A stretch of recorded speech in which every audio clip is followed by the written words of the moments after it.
ঘটক সাহেব, আপনার তো আমার শ্বশুর বাড়ি খাওয়ার কথা না, আমাদের বাড়ি চাইছে। ও, আমরা দেরি করেছি সেই জন্য। চলেন চলেন চলেন। মোকাম, তোমার সাথে আমার একটা জরুরি কথা আছে। আজকে যদি মোকাম ভাই ফিরে আসে তাহলে আজকে মোকাম ভাই সাথে আমার বিয়েটা দিয়ে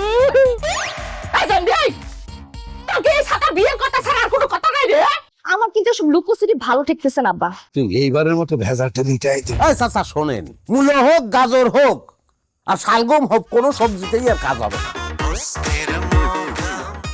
হয় আমার ভিসা যাবে, না হলে বাড়িতে আমার 5 লাখ টাকা যাবে, না হলে আমার লাশ যাবে, বুঝছেন? আমার কেন জানি মনে হচ্ছে তুমি যত যাই করো না কেন সে তোমার বাইক করেই স্যার। আমি আনতে নড়তেছি নিয়ে। হয় আমি মোকাম সর্দারের বউ হয়ে তার ঘরে যাব, আর না হয়তো কবরে যাব। আল্লাহ, আমি কি হয়েছে? বমি আসতেছি, সরে যাবো। সিলেটের টাঙ্গুয়ার হাওরে হাত পা ভাতা একটা লাশ পাওয়া গিয়েছে। আমার শাওয়ালটা কোনে গেল? আজ 2 দিন ধরে আমার শাওয়ালের কোনো খবর নাই।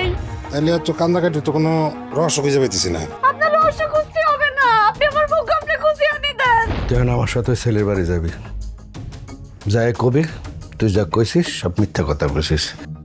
আপনি যদি আমার মারতে মারিয়েও ফেলেন, কথা আমি কব না। আপনার যা খুশি আপনি তাই করতে পারেন আমারে, কিন্তু আমি আমার আলেয়ারে না নিয়ে এই বাড়িতে যাবো না। আলেয়া, আপনার মেয়ে প্রেম প্রীতিতে ভাইসে বেড়াচ্ছে, আর আপনি যাইনি শুনে তা আমার বাড়িতে বউ করে পাঠাতে চাচ্ছেন। বারান্দায় বসে আছি, একটা বিড়ালও বসে আছে, আমিও বসে আছি। বিড়ালটা কিছু করছেন না, তো ঘুরে ঘুরে আমারই যা খুশি তা করছেন। আল্লাহ, আমার কপালে কি এইটাই লেখা ছিল? এ লোক মিছা কথা কইছে, তারে আমার বাড়ি থেকে খেদানোর ব্যবস্থা করো, যাও। এই যে ভাই, এই গলায় ধরি। এ ভাই, আল্লাহর দোহাই লাগে আপনি থামেন। আপনি কি শুরু করেছেন?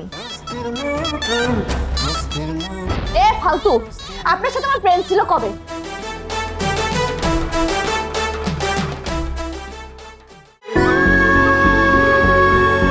নারীর শরীরের সাথে মানানসই স্বল্পমাত্রার জন্মবিরতিকরণ পিল ফেমিকন, যেন কাশফুলের নরম ছোঁয়া।